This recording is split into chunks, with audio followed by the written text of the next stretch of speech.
اور یہ آپ کی وہ شہرائے ریشم بھی اس کو اسی لیے کہا جاتا ہے، چائنا سے ریشم جو ہے وہ پوری دنیا کے اندر ایکسپورٹ کیا جاتا تھا. تو آج بھی وہ پاکستان کے اندر 500 سے لے کے 1000 روپے تک میٹر کپڑا ملتا ہے بوسکی کا، جو پیور بوسکی ہے نا وہ مرد کے لیے پہننا قطعاً حرام ہے، بالکل اس کی کوئی اجازت نہیں ہے، اور اس میں بڑی احتیاط کرنی چاہیے. اور لوگ کہتے ہیں جی ایک شادی کا دن ہی ہے، تو ایک ہی دن کے اندر تو اللہ نے آپ کو آزمانا تھا اور آپ نے اس کے اندر بھی یہ کام ڈال دیا. اس سے بہتر کپڑے موجود ہیں. اور اس کو چیک کرنے کا طریقہ یہ ہے کہ لوگ پوچھتے ہیں کہ پیور بوسکی اور دوسری بوسکی میں کیا فرق ہے. ایک ویسے کو کپڑا اگر بوسکی کے کلر کا ہو، سنتھیٹک بنایا ہوا، عموماً عورتیں اس کو ریشمی کپڑا کہہ دیتی ہیں، وہ ریشمی نہیں ہوتا، وہ حلال ہے مرد کے لیے. ریشم کی نشانی یہ ہے کہ جب آپ اس کو آگ لگائیں گے نا تو وہ راکھ بن جاتی ہے. اس کا ٹکڑا کاٹیں اور اس کو آگ لگائیں، بالکل راکھ بن جاتی ہے، جیسا کہ کاٹن کی راکھ بنتی ہے. پیور ریشم راکھ بن جائے گا. اور جو یہ سنتھیٹک کیمیکلز کے ذریعے فیبرکس جو ملتی ہیں، اس کو ویسے عورتیں ریشمی کپڑا بول رہی ہوتی ہیں، وہ نام ریشمی رکھا ہے، وہ ریشمی کپڑا نہیں ہوتا. وہ مرد بھی پہن سکتا ہے، عورت بھی پہن سکتی ہے، اگر اس کا رنگ بہت بھڑکیلا نہ ہو تو. مردوں کے اعتبار سے بات کر رہا ہوں، تو وہ حرام نہیں ہے. اس کو آپ آگ لگائیں گے وہ بالکل پلاسٹک کی طرح مرونڈا ہو جائے گی، جیسے پلاسٹک اکٹھا ہو جاتا ہے نا، اس طریقے سے. تو یہ پیور ریشم کی نشانی ہے. چیک کرنا ہو کہ کون سا پیور ریشم ہے. جو مرد کے لیے حرام ہے تو وہ راکھ بن جائے گا. تو یہ میں نے آپ کو طریقہ بھی اس حوالے سے بتا دیا. اور ظاہر ہے کہ بیسیکلی یہ ریشم کا لباس مہنگا لباس تھا، یہ تکبر کی علامت ہے، اس لیے اس کو دنیا میں حرام کر دیا گیا مرد کے لیے، ریشم کو بھی اور سونے کو بھی. آخرت میں آپ نے سن لیا سورہ فاطر کی آیت نمبر 33 میں کہ جنتیوں کو سونے کے کنگن اور ریشمی لباس پہنائے جائیں گے انشاءاللہ تعالی. اس حوالے سے میں 12 صحیح الاسناد احادیث جلدی جلدی بیان کروں گا، جن میں سے 8 صحیح بخاری اور صحیح مسلم سے ہیں اور 4 سنن اربعہ اور باقی کتابوں سے ہیں، تاکہ اس میں سے احکام و مسائل بھی اس حوالے سے آپ کو کلیئر ہو جائیں. لیکن ان کو بیان کرنے سے پہلے میں بتا دوں کہ ان ساری احادیث کے نمبرز میں مشکات المصابی سے بتاؤں گا. یہ مشکات المصابی کا میں اکثر تعارف کرواتا ہوں، یہ کتاب ضرور خریدیں میرے بھائیوں. اکثر لوگ مجھے ای میلز کر کے بھی پوچھ رہے ہوتے ہیں کہ قرآن حکیم کا تو ہمیں پتہ چل گیا، احادیث کمبائنڈ فارم میں ہمیں ایک جگہ پہ کہاں مل سکتی ہیں. تو یہ اہل سنت کی مین سٹریم کی 13 کتابوں کا مجموعہ ہے مشکات المصابیح.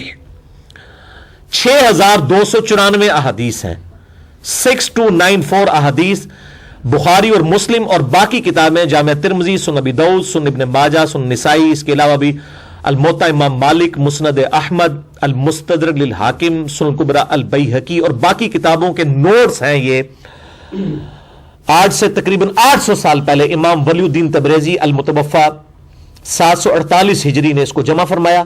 شیخ زبیر لیزئی رحمہ اللہ تعالی المتوفا 1435 ہجری کی تحقیم اور تخریج کے ساتھ فری میں آپ کو ہماری ویب سائٹ اہل سنت پاک.com پہ اس کی پی ڈی ایف فائل مل جائیں گی. 3 فائلز 18 MB کی، ان کو ڈاؤن لوڈ کریں. اور یہ بھی اس کی پاکستان میں قیمت تقریباً 1500-1600 روپے ہے، تو آپ یہ خرید سکتے ہیں. یعنی $15 خرچنا کوئی مشکل کام نہیں ہے. خرچ کے تو باہر کے لوگ بھی منگوا سکتے ہیں. اور ایڈریس وغیرہ اس کو آپ ڈاؤن لوڈ کریں گے ویب سائٹ سے تو اس کے شروع میں موبائل نمبر وغیرہ لکھے ہوئے ہیں. جو لوگ یہ پرنٹ کرتے ہیں، میں کوئی نہیں بیچتا ہوں، نہ میں نے کوئی کمائی کرنی ہے، وہ آپ ڈائریکٹ ان سے رابطہ کریں. ہم آپ کو فری میں پی ڈی ایف اس کا دیتے ہیں، آپ ڈاؤن لوڈ کریں اور اس کو پڑھیں. مشکات المصابی، اس کے نمبرز میں بتاؤں گا. یہ سیکنڈری بک ہے، انہوں نے بخاری مسلم اور باقی اہل سنت کی کتابوں سے ہی نوٹس لکھے ہیں. اس میں آپ کو پوری تحقیق بھی فٹ نوٹ پہ، اگر کسی کو بخاری مسلم کا نمبر بھی چاہیے تو وہ پوری تخریج ہوئی ہے اور صحیح اور ضعیف کے فرق بھی لگے ہوئے ہیں بخاری اور مسلم کے علاوہ احادیث میں. تو اس کو میں نے ڈکلیئر کیا ہے مشکات از دا انسائکلوپیڈیا آف حدیث.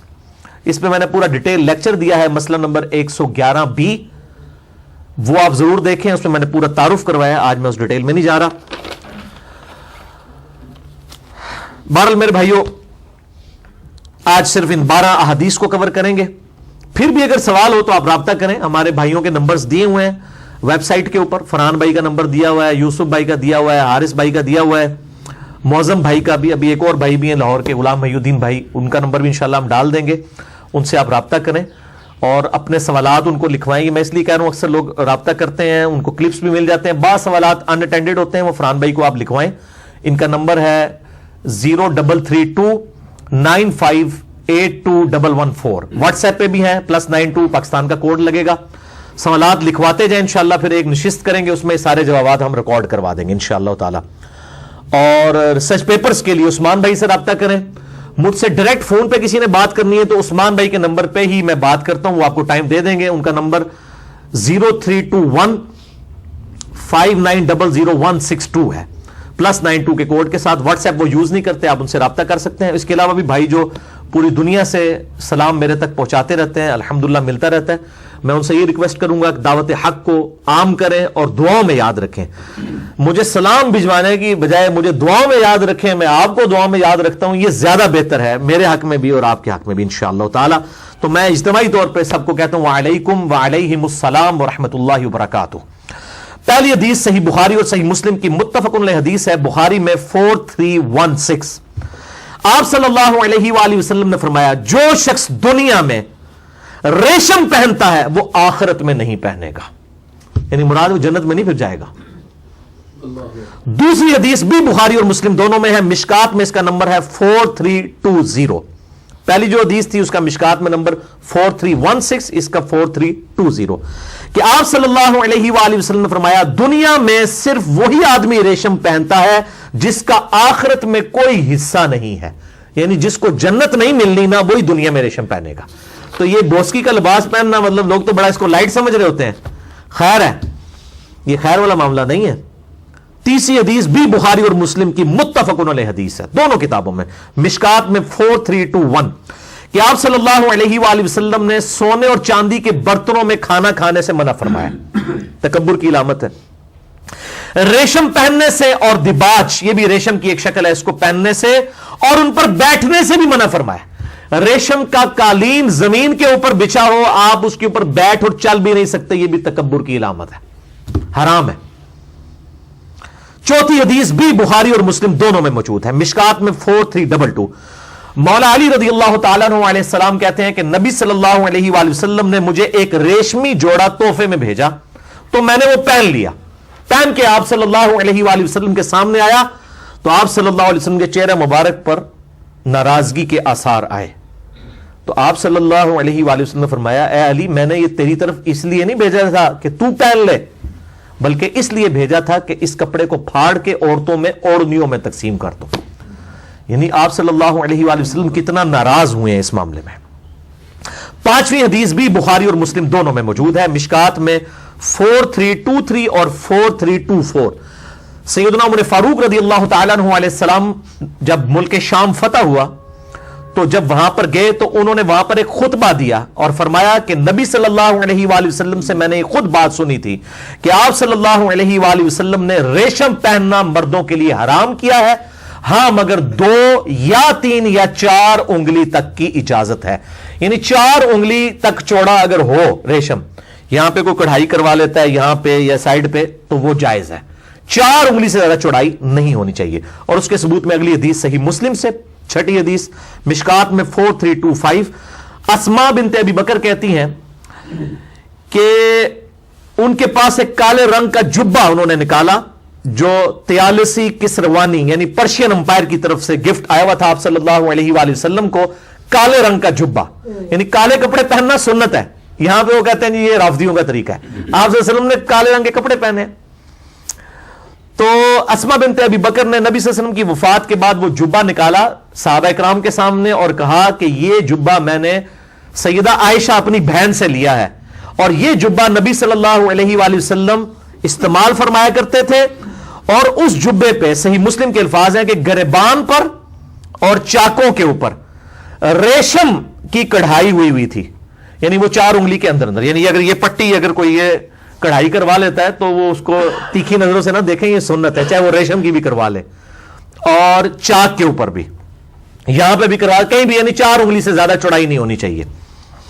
جہاں جہاں پہ بھی کریں تو 4 انگلی سے کم ہو. تو اس پہ ریشم کی کڑھائی تھی. اور اسماء بنت ابی بکر کہتی ہیں کہ یہ سیدہ عائشہ کے پاس رضی اللہ تعالیٰ عنہا کے پاس تھا, ان کی وفات کے وقت میں نے ان سے لے لیا. آپ صلی اللہ علیہ وسلم اس کو زیب تن فرماتے تھے, اور ہم اس کرتے کا دھون شفا کے طور پر لوگوں کو پلاتے ہیں. یعنی آپ صلی اللہ علیہ وسلم کے تبرکات جو صحیح تبرکات ہیں, ایک تو جعلی لوگوں نے کمائی کرنے کے لیے بنائے ہوئے ہیں نا, وہ زیارتیں کرواتے پھرتے ہیں, ان کی نہیں بات کر جو اتھینٹک ہو.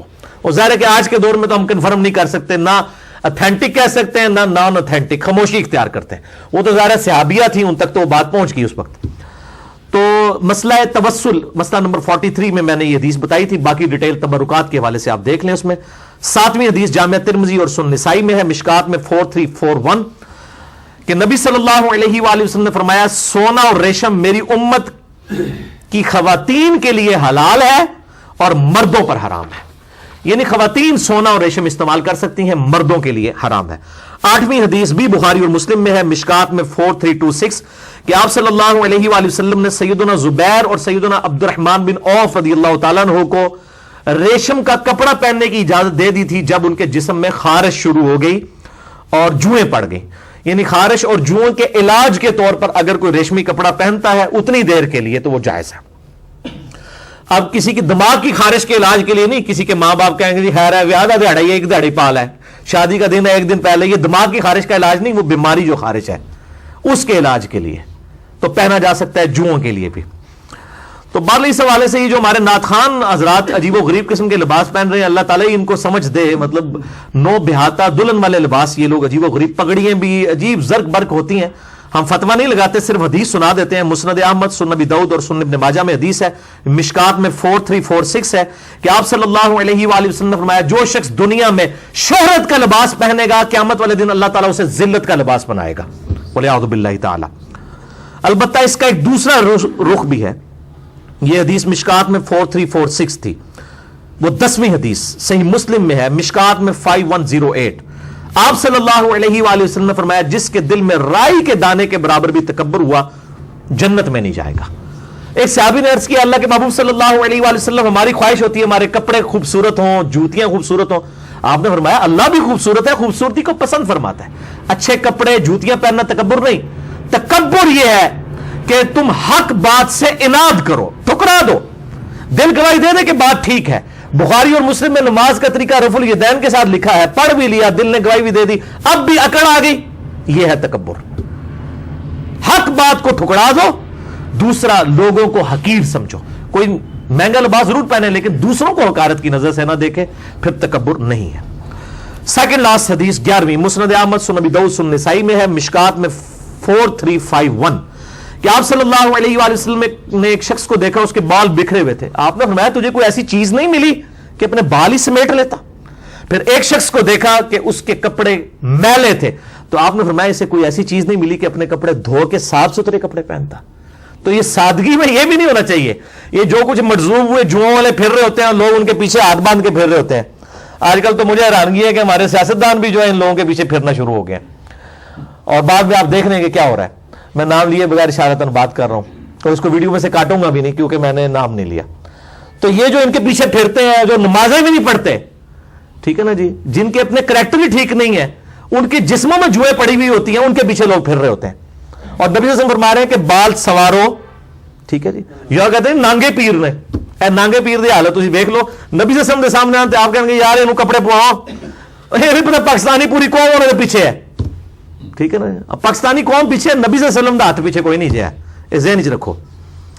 اچھا آخری حدیث 12ویں مسند احمد، سنن ابی داؤد، سنن نسائی میں، مشکات میں 4352 آپ صلی اللہ علیہ وآلہ وسلم کے سامنے ایک شخص آیا، اس کے کپڑے بڑے ہی نا غیر معیاری تھے. آپ صلی اللہ علیہ وآلہ وسلم نے پوچھا کہ اللہ تعالیٰ نے تجھے کوئی مال دیا ہے؟ اس نے کہا یا رسول اللہ میرے پاس اتنے اونٹ، اتنی بکریاں، اتنی جناب میرے پاس گھوڑے، اتنے غلام ہیں. تو آپ صلی اللہ علیہ وآلہ وسلم میں جب اللہ نے تجھے اتنا مال دیا ہے تو اللہ کی نعمتوں کا اثر تجھ پر دکھائی بھی دینا چاہیے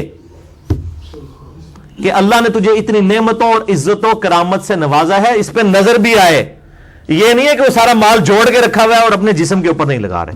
بلکہ مسند احمد میں حدیث ہے، مشکات کے اندر ہے 4379 کہ آپ صلی اللہ علیہ وآلہ وسلم صحابہ اکرام کے پاس تشریف لائے اس حال میں کہ آپ نے ایسی چادر اوڑی ہوئی تھی کہ اس کے کنارے پر ریشم کے اون کے ساتھ کڑھائی ہوئی تھی. تو ظاہر آپ صحابہ کرام بھی دیکھ رہے ہوں گے کہ آپ صلی اللہ علیہ وسلم نے بھی آج بڑا خوبصورت سا لباس پہنا ہوا ہے. تو آپ صلی اللہ علیہ وسلم نے صحابہ سے فرمایا کہ اللہ جب کسی کو نعمت سے نوازتا ہے تو اللہ تعالیٰ اس چیز کو پسند فرماتا ہے کہ وہ نعمت کا اثر اپنے اس بندے پر دیکھے. یعنی یہ جو میں نے جو ریشم کی کڑھائی والا جو کنارے پہ میری چادر کی کڑھائی ہے، تو یہ اللہ تعالیٰ کی خوشی اس کے اندر ہے. تو اس حوالے سے لباس اچھا بھی ہو، فضول خرچی بھی نہ ہو، اور بالکل کنجوسی بھی نہ ہو. میں نے اس حوالے سے بالکل بیلنس گفتگو کر دی ہے. اللہ تعالیٰ سے دعا ہے جو حق بات میں نے کہی اللہ تعالیٰ ہمارے دلوں میں راسخ فرمائے. اگر جذبات میں میرے منہ سے کوئی غلط بات نکل گئی تو اللہ تعالیٰ ہمارے دلوں سے ہی معاف کر دے. ہمیں کتاب و سنت کی تعلیمات پر عمل کر کے دوسرے بھائیوں تک پہنچانے کی توفیق عطا فرمائے. سبحانک اللہم و بحمدک، اشہد ان لا الہ الا انت، استغفرک و اتوب الیک، وما علینا الا البلاغ المبین. جزاکم اللہ خیرا.